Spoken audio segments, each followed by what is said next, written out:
साईं गुलाम मुर्ज़ा ख़ान जो, हूअं असांजा वॾा भाउ आहिनि, असां GDM असांजा सीनियर भाई हुआसीं, हूअं बि इत्तेहादी गॾु कमु करियूं पिया।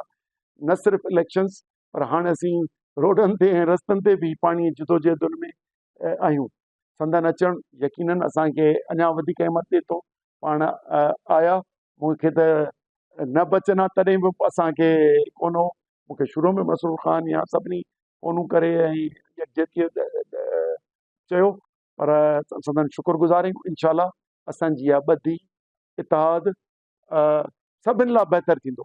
ईअं ई जेकॾहिं मुखालिफ़ हिननि बेईमाननि जे ख़िलाफ़ गॾिजी ऐं मुल्क खे संवारण लाइ, इंसाफ़ ईमानदारी जे राज लाइ हिक ॿिए जा भरजला थी पवंदा, त ऐं साईं ताईं ॾिसंदो त हीअ क़ौम उथली पवंदी।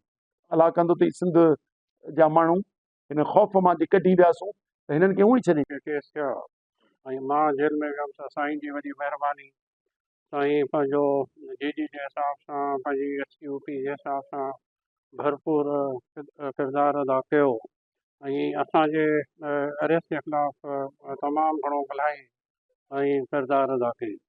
त साईं जॾहिं मोरे आयो त साईं जे ख़िलाफ़ बि 2 FIRूं माशाल्लाह थी वियूं, त असां उन हिसाब सां आयासीं त साईं सां इज़हार यकजहती कयूं, असां सभु गॾु आहियूं ऐं FIRूं असांजे ख़िलाफ़ बि थियूं आहिनि, साईं जे ख़िलाफ़ बि थियूं आहिनि। पर मां सम्झां थो त सिंध में केर बि हक़ ऐं सच जी ॻाल्हि कंदो ऐं सही ॻाल्हि कंदो त उन्हनि जे ख़िलाफ़ मौजूदा हुकूमत वटि FIR खां सवाइ ॿियो को आहे ई कोन।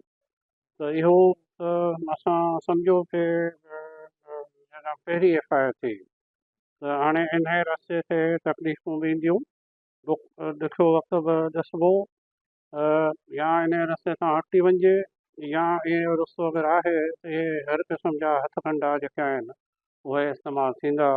ऐं 13 मुख़्तलिफ़ केस थी विया पूरे सिंध में, लाड़काणे में, सखर में, राणीपुर में, नौशहरे में। पर असां पंहिंजो हौसलो कोन हारायो, असां पंहिंजे मौक़िफ़ ते क़ाइमु आहियूं। असांजी आसिफ़ ज़रदारी साहब सां का ज़ाती दुश्मनी कोन्हे, असांजी अगरि इख़्तिलाफ़ आहे त नज़रियाती इख़्तिलाफ़ आहे। असांजो मौजूदा पीपल्स पार्टी सां नज़रियाती इख़्तिलाफ़ आहे। असां पाकिस्तान पीपल्स पार्टी जॾहिं ठही पिए 67 में, त असां फाउंडर मेंबर बि रहियासीं पाकिस्तान पीपल्स पार्टी।